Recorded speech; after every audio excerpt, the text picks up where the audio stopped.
Mga kasusulat, yan po magluluto po tayo ng sinigang miso, yung salmon head. Yan po yung mga sangkap na gagamitin po natin sa sinigang sa miso. Lagyan po natin yung kawali. Ayan. Lagay po natin yung mantika para po ipirito po natin yung salmon head.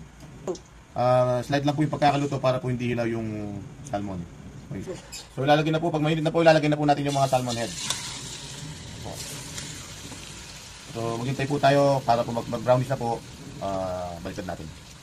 Pag medyo luto na po siya, baliktad po natin. Ayan po, hindi po kasi pwede yung masyadong luto. So after po natin magpirito, ay lalagyan po tayo mag-isa. Una po, luya muna.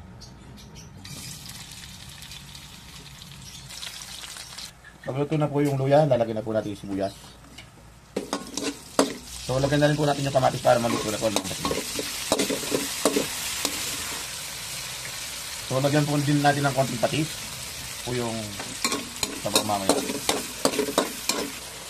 After po, ilagyan na po natin yung gabi para lumambot na po siya. Pag malambot na po yung kamatis, lagyan na po natin ng tubig. So sanyasin nyo po kung gaano karami. Tapos takpan po natin. So takpan po natin hanggang sa kumulo.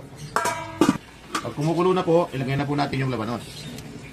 Sunod na rin po natin ang ating sinigang mix. Lagyan po natin ng konting paminta, konting pampalasa.